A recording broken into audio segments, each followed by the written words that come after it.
Bienvenidos a En la Palabra con Roy Edwards, donde exploramos las verdades de las Escrituras para encontrar dirección, ánimo y propósito en nuestras vidas. Nos honra estar con ustedes hoy mientras desglosamos la palabra de Dios juntos. Antes de comenzar, los invito a asociarse con nosotros para llegar a más personas con estos mensajes transformadores. Su apoyo ayuda a expandir nuestra misión de impactar vidas para Cristo en Estados Unidos y en todo el mundo. Para contribuir financieramente o explorar recursos adicionales, visiten nuestro sitio web en royedwards.org. Ahora entremos en la palabra. Éxodo capítulo 14, versículo 15. Mientras buscan el pasaje, noté que doy muchas notas y escrituras.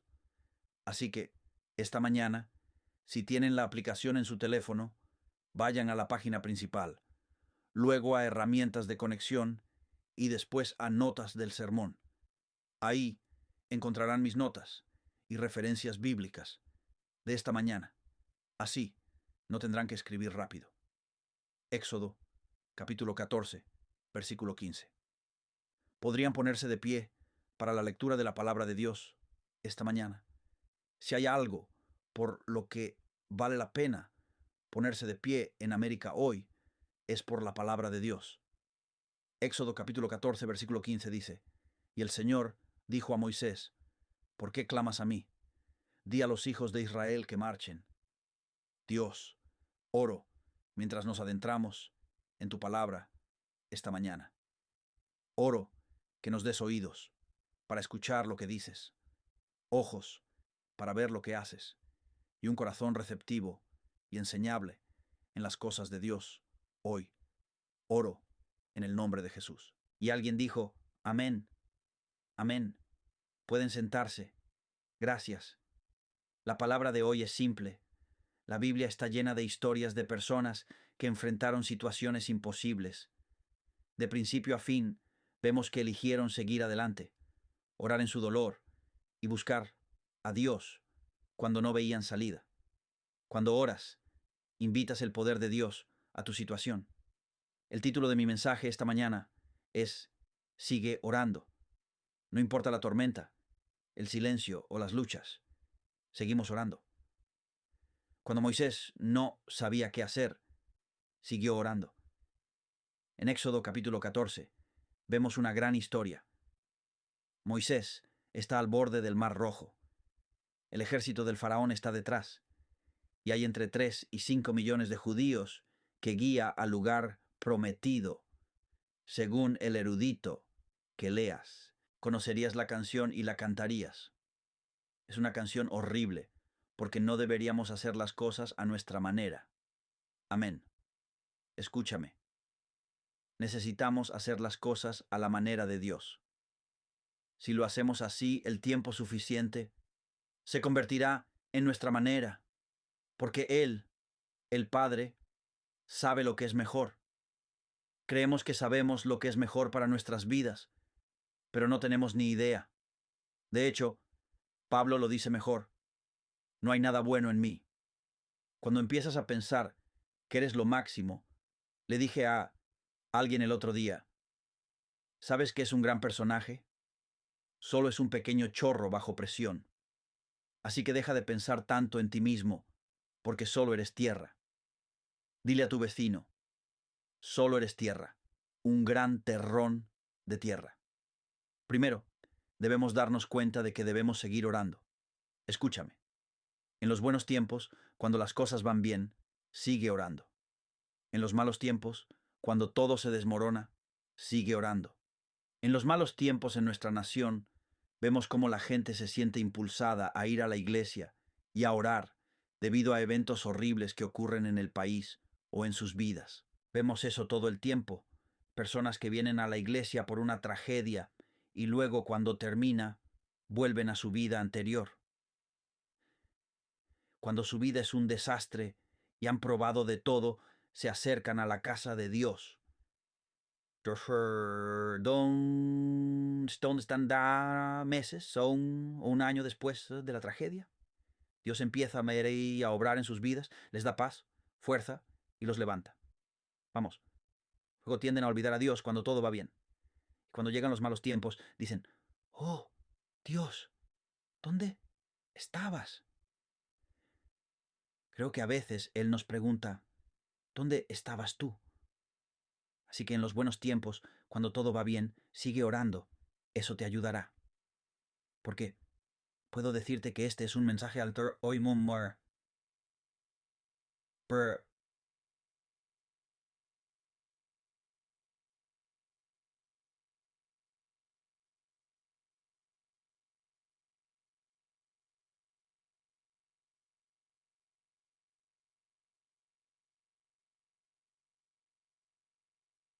Sí, creo que estás saliendo de una tormenta. Estás en una tormenta o te estás preparando para entrar en una. Sí, la tormenta viene. Si no estás en una tormenta, se acerca una. Aprendí que cuando tienes sed, no es el momento de empezar a cavar un pozo. No cavas un pozo cuando ya estás en desventaja y podrías morir. Así que cuando ya tienes agua, cavas un pozo y lo mantienes fluyendo. Mantienes ese pozo funcionando, porque habrá momentos en que estarás caliente, seco y sediento, y tendrás que bajar tu cubo y cuerda para llegar al agua. Por eso, en los buenos tiempos, seguimos orando, buscando su rostro y agradeciendo su gracia y bondad en nuestras vidas. Y cuando llegan los malos tiempos, ya tenemos agua. Sí, ya tenemos agua. Cuando llega una tragedia, no intentes ir al supermercado. Ya te han ganado en el pasillo del pan. Escucha, no soy un preparacionista, pero tengo suficiente comida en casa que si el transporte se detuviera, hoy no entraría en pánico. Porque cuando llega el pánico, lo último que necesito es correr a la tienda a buscar agua o pan, ¿verdad? Es la misma mentalidad. La Navidad llegará en 30 días. Supongo que debería hacer algo por mis hijos, para Navidad. Tus hijos no necesitan nada para Navidad. Lo que necesitan es tu presencia, no otro regalo bajo el árbol. Eso es bueno. ¿Dónde están mis hijos? No van a recibir nada para Navidad. Apuesto a que podría llamar a mis dos hijos aquí esta mañana y preguntarles qué recibieron el año pasado. Y apuesto a que ni siquiera podrían decírtelo. Y puedo decirte que no recibieron mucho. No porque no pudiéramos pagarlo. La Navidad no se trata de dar regalos. El regalo es Jesús. Amén. ¿Saben qué le regalé a mi esposa para nuestro aniversario este año? No lo recuerdo. Porque, escuchen, no necesito un día para apreciarla. ¿Puedo decir algo más esta mañana? Me miran como si me hubiera caído de un camión. Deténganse. No caigan en estas festividades de Hallmark. El día de San Valentín es absurdo. Si necesito el 14 de febrero para valorar a mi esposa, hay algo mal en mí. Si mi esposa solo recibe flores el 14 y en nuestro aniversario el 29 de septiembre, hay algo mal en mí. Si solo se siente valorada en el Día de la Madre, ese día es una broma. No recibiré un amén de las mamás por eso. ¿Por qué no apreciamos a las madres siempre? Amén. ¿El Día del Padre? Eso sí es una broma porque realmente no valoramos a nuestros padres. ¿Sabían que el Día de la Madre, aparte de Pascua y Navidad, es el día más concurrido en la iglesia? Y estadísticamente, el Día del Padre es el menos concurrido del año en la iglesia. Oh, bien, ¿dónde está el hospital? Créelo. Las madres dicen que todo lo que quieren para el Día de la Madre es que vayan a la iglesia con ellas. ¿Puedo recibir un buen amén de las mamás? Y los papás dicen que quieren quedarse en casa, hacer una barbacoa y ver fútbol. Es cierto, es mi día. Vamos a tomarnos un día libre para mí. Es triste, es triste, es triste. ¿Sabías que, según mi última investigación, el Día de la Madre genera como 8.000 millones de dólares? Es triste que cedamos a esto. En los buenos tiempos, cuando las cosas van bien, es cuando apreciamos a las personas, es cuando oramos, es cuando estamos cavando nuestros pozos, es cuando ahorramos dinero para un mal día. Vamos, bueno, tengo $1.000 extra. Vamos a gastarlos, tonto. Ponlo en tu cuenta de ahorros porque algo se avecina. Tu calentador de agua va a explotar. Tu aire acondicionado. Tengo un aire acondicionado que hace un ruido en mi casa. Ya tengo un presupuesto. Oh, sí. Alabado sea Dios. Solo rezo por eso. Pero, ¿adivinen qué? Antes de que empezara a hacer ruidos, empecé a ahorrar porque sabía que los aires acondicionados se descomponen. Así que, ¿adivinen qué hice? Me preparé. Y ahora tengo suficiente dinero en mi cuenta de ahorros para que cuando finalmente se descomponga pueda llamar a mi técnico para que lo reemplace. Amén. Y luego puedo decir, gracias, Jesús, en julio. Sí. Y no tendré que pedir prestados $10.000 para reemplazar mi aire acondicionado, porque eso es lo que cuestan. Es un enfriador de humo, si consigues una buena oferta. Te daré una ventana. Ya veo. Quiero decir, vamos, alguien. Vamos, alguien. Pastor, ¿podrías ayudarme con mis llantas? No tengo dinero para llantas. Tonto. ¿Puedes decir cómo lo siento, tonto? Tú sabías que tus llantas iban a caducar. No tengo dinero para zapatos para mis hijos. ¿No sabías que un niño de 5 años crece de sus zapatos cada 2 semanas? Vamos, gente, tenemos que hacerlo mejor. Tenemos que ser más inteligentes. Porque Marcin, ¿saben lo que hacemos si no tenemos cuidado? Compramos lo que queremos y luego pedimos lo que necesitamos. ¿Escuchaste lo que dije? Compras lo que quieres y luego pides lo que necesitas. Realmente quiero una iPhone. Lo que necesitas es una moneda para llamar a alguien. Estoy bromeando. No. Lo que necesitas es disciplina en tu vida para decir, no voy a comer todo lo que debería. Voy a tener cuidado. Voy a seguir orando y planificando. Mira, Dios le dijo a José que iba a haber una hambruna en la tierra. Y cuando dijo que iba a haber una hambruna, él almacenó grano para alimentar a sí mismo, a su familia y a su pueblo en tiempos de necesidad, en tiempos de desesperación. ¿Qué habría pasado si él no hubiera orado, planeado y preparado? Su gente habría muerto. Eso no es diferente para nosotros. Gané $50 extra en este cheque, así que voy a comprar mi ¿qué? Si no tenemos cuidado, oraremos por cosas por las que ni siquiera deberíamos orar. A veces oramos por cosas tontas. Amén. Quiero empezar a decirle a la gente, cuando me piden que ore, no voy a orar por eso.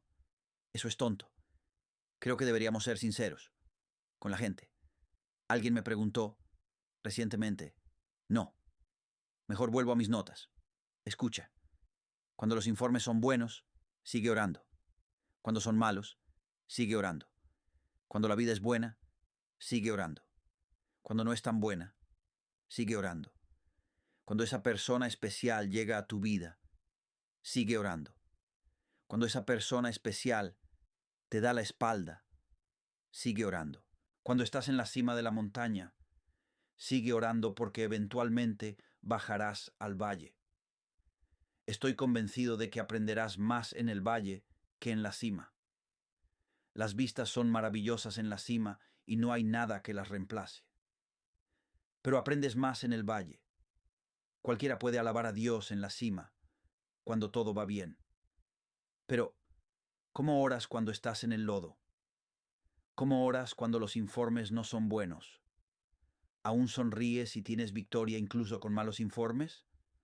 No me importa cómo respondas a la adoración cuando todo va bien. Quiero ver cómo reaccionas cuando el diablo te golpea fuerte. Fueron liberados de la cautividad y la esclavitud en Egipto tras 400 años. Dios les prometió una tierra, Israel. Esa lucha aún se ve hoy.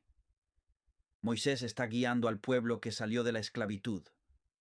Ahora son libres y los lleva a su tierra prometida.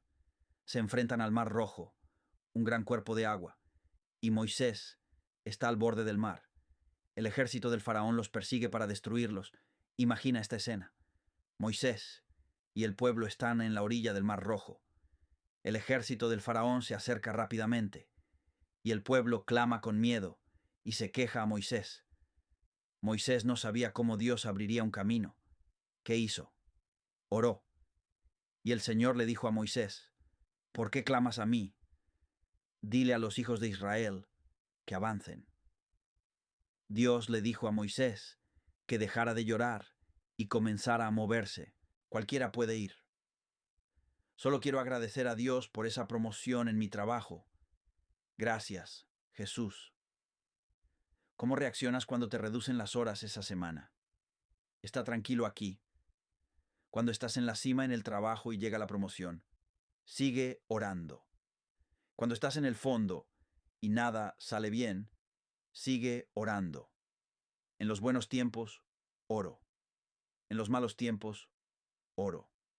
Mantengo mi enfoque en Él. He aprendido en mi vida y ministerio a no prestar mucha atención a quienes me felicitan.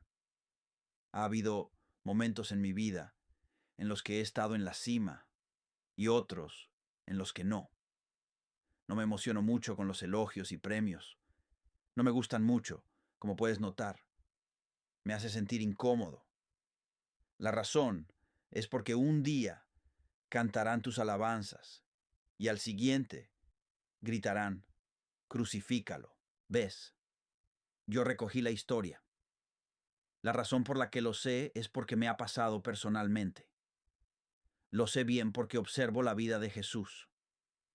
Estuve hace poco más de un mes en el Monte de los Olivos.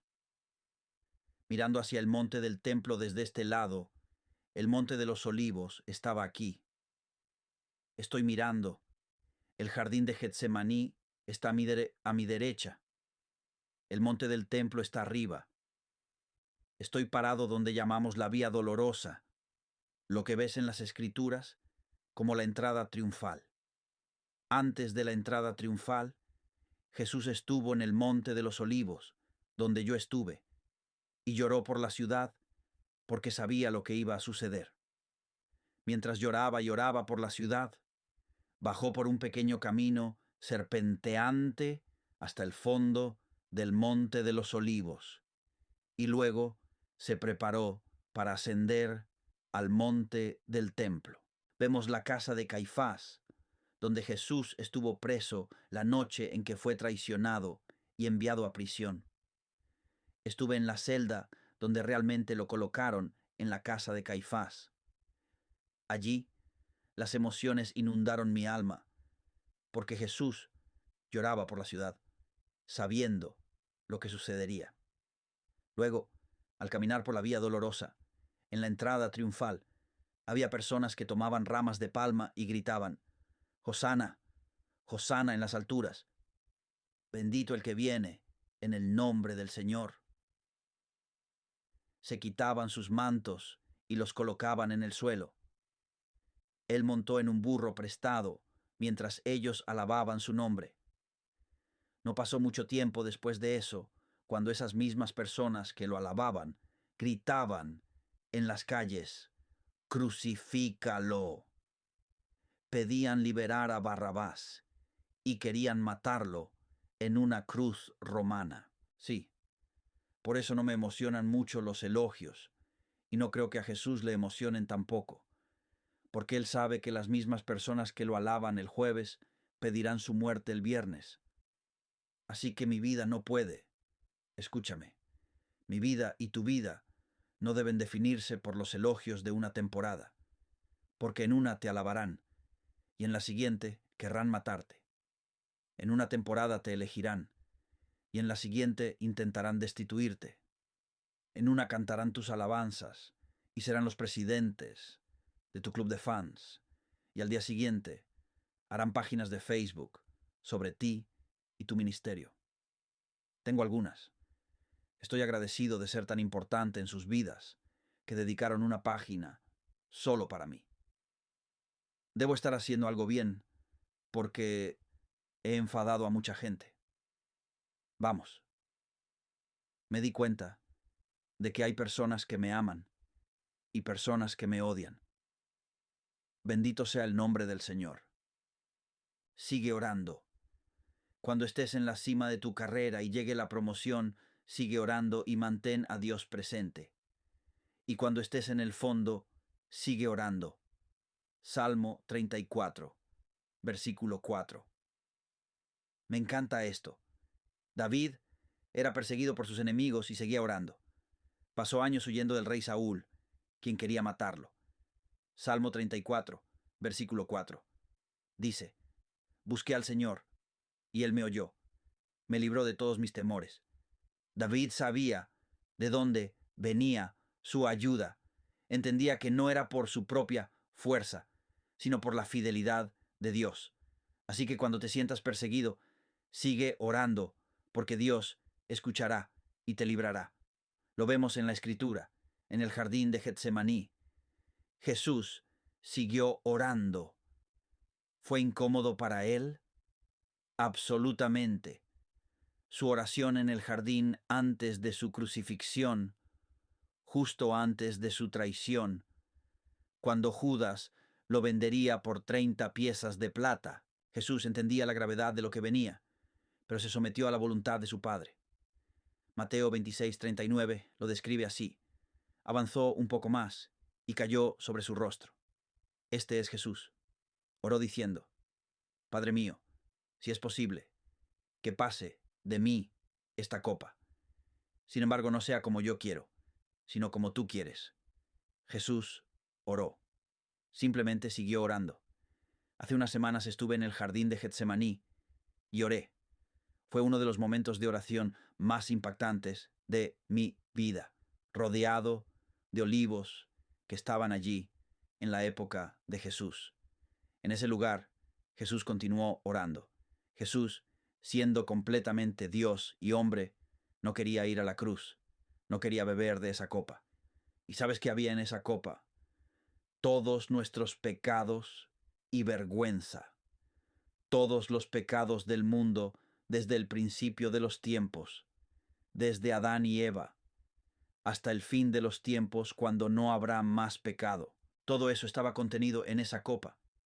Todo el pecado, la vergüenza, la perversión, la enfermedad, todo lo que no es de Dios estaba allí. Y él dijo, escucha, sabía lo que iba a suceder con esa copa, y él está luchando, completamente Dios y hombre. Está luchando y dice, Señor, deja que esta copa pase de mí. Pero al continuar orando, finalmente inclinó su voluntad hacia su Padre y dijo, está bien, no se haga mi voluntad, sino la tuya. No sé tú, pero yo estoy agradecido de que Jesús siguiera orando. Sí, él simplemente siguió orando. ¿Sabes por qué? No puedo justificarlo necesariamente con las Escrituras, pero creo que entiendo esto. Creo que la razón por la que no quería tomar esa copa era porque el pecado estaba allí y Dios no podía mirar el pecado. Escúchame, Dios no podía mirar el pecado. Dios siempre, a lo largo de las Escrituras, aparta su mirada. Él se aparta del pecado. Tu Biblia dice que el pecado te separa de Dios, como menciona Romanos. Aquí está esta copa llena de nuestro pecado y vergüenza. Creo que Él no quería beber de esa copa, porque sabía que en la cruz todo ese pecado sería puesto sobre los hombros de Jesús. Lo que rompió el corazón de Jesús en el jardín fue saber que su Padre le daría la espalda, ya que Dios No podía mirar el pecado. Gracias a Dios, Jesús se convirtió en el sacrificio que vació esa copa. Jesús pudo vaciarla y ser el sacrificio supremo porque seguía orando. La victoria ocurrió en el jardín cuando oró y no se desanimó. Incluso en momentos de profunda angustia, Él seguía orando.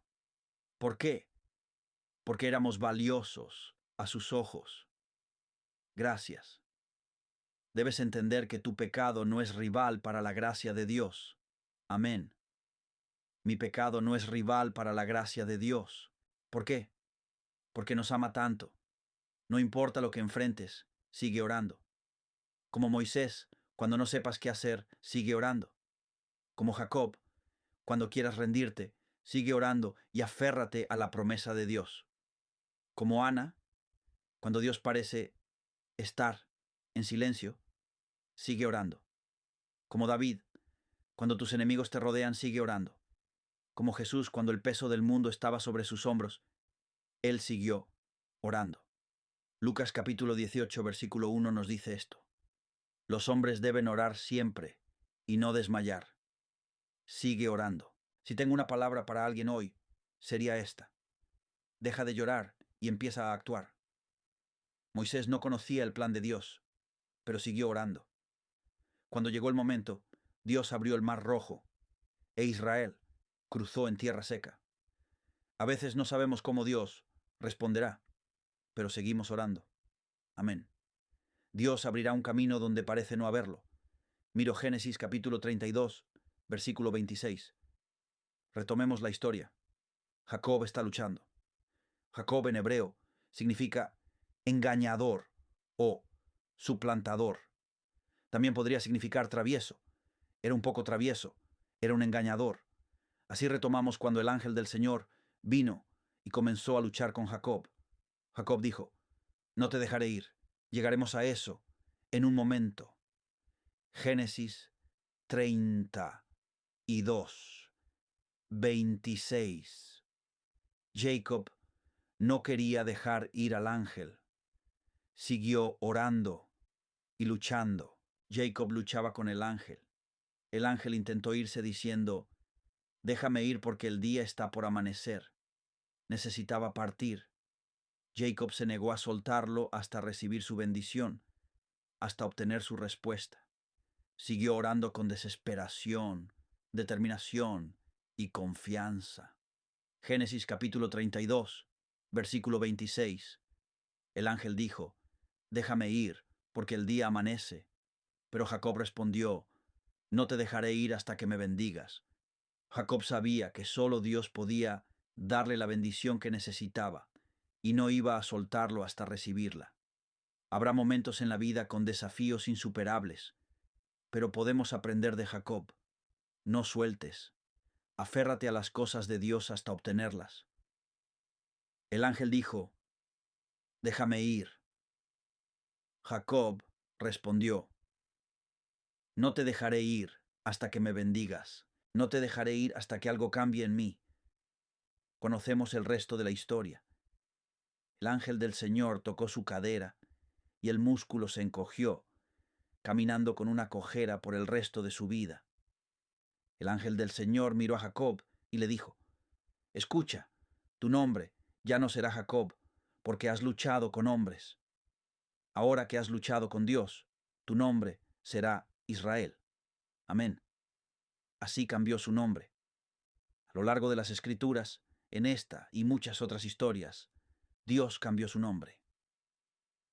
Es significativo porque en las Escrituras, cuando Abraham se convierte en Abraham, Sarai en Sara, Jacob en Israel y Saulo en Pablo en el Nuevo Testamento, vemos que un cambio de nombre significa un cambio de carácter. Creo que Dios está ansioso por luchar con nosotros para cambiar nuestro nombre, pero está más interesado en transformar nuestro carácter que nuestro nombre. Debemos entender que Él luchó con Dios, está luchando con Dios y no se detuvo hasta conseguirlo. No dejó de aferrarse a Dios. ¿Puedo decirle a alguien esta mañana que no puede dejar de aferrarse a Dios? ¿Verdad? Solo sigue orando, solo sigue luchando. Mira esto. Primer libro de Samuel, capítulo 1, versículos 10 y 11. Retomas la historia. Otra persona, además de Jacob, que no soltó ni se rindió. Vemos a Ana. Su oración no fue respondida, y Ana simplemente siguió orando. El corazón de Ana estaba roto porque no tenía hijos. En esos días era una fuente profunda de vergüenza. Ella oraba año tras año por un hijo varón, pero no llegaba respuesta, y simplemente seguía orando. Primer libro de Samuel, capítulo 1, versículos 10 y 11. Dice esto, y ella estaba en amargura. Esta es Ana.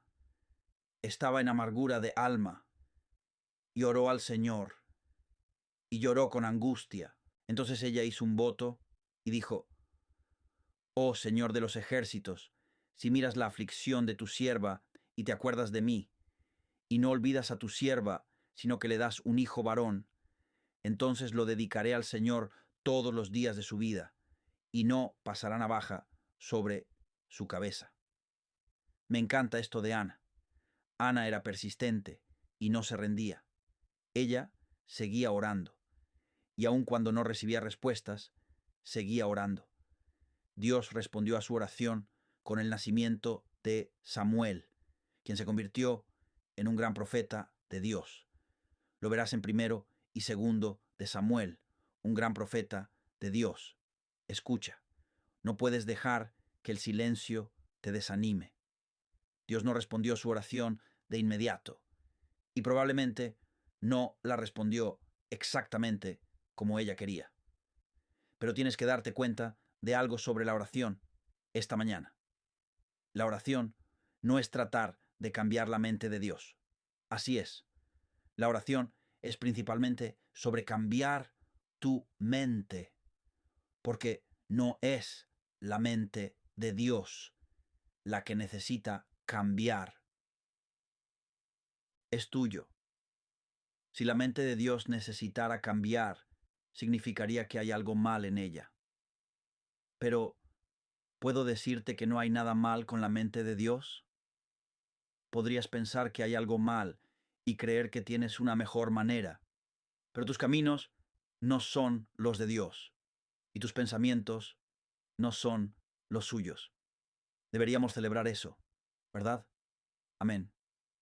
En un mundo que intenta cambiar la Biblia para reflejar nuestra cultura actual, estamos tratando de hacer que Dios se adapte, pero Dios, puedes verlo. ¿Cuántas veces hemos orado esto? Dios, si pudieras verlo a mi manera. Uno de los peores funerales que he predicado en mi vida, y he predicado muchos. He predicado más de 300 funerales en los últimos 30 años, en parte porque fui capellán de hospicio durante 7 años y todos mis pacientes fallecían. A veces hacía 3 o 4 funerales a la semana, dependiendo de cuántos pacientes fallecieran. Entré en el santuario de una iglesia aquí, en la ciudad. Me pidieron que realizara el servicio para alguien allí. Era muy cercano a la familia y me dijeron: Pastor, justo antes de subir al púlpito, nos gustaría que tocara su canción favorita. Yo respondí: Está bien. Cuando me alejé del púlpito y me siente en el escenario, pueden tocar esa canción. Después de eso, subiré y terminaré mi sermón, mi mensaje de aliento, y luego iremos al cementerio. Dijeron: Eso es fantástico. Tocaron una canción, creo que de Frank Sinatra, y era una de las más tristes que he escuchado en un servicio religioso. Era a mi manera. Creo que es una canción horrible. Amén. Vamos, alguien. Porque si lo hiciste a tu manera, probablemente no lo hiciste a la manera de Dios. ¿Puedo repetir eso? Si lo hiciste a tu manera, probablemente no lo hiciste a la manera de Dios. Fue difícil para mí tratar de darle la vuelta al servicio, porque todos en ese momento, si la tocara esta mañana, dirían: no lo sabía. Gracias por acompañarme en la palabra con Roy Edwards. Espero que el mensaje de hoy te haya bendecido y animado. Si deseas ayudarnos a llegar a más personas con estas enseñanzas transformadoras, por favor considera apoyarnos. Cada donación contribuye a compartir la palabra de Dios e impactar vidas. No olvides visitar royedwards.org para más recursos que te ayuden a crecer en tu fe. Hasta la próxima. Mantente arraigado en la palabra.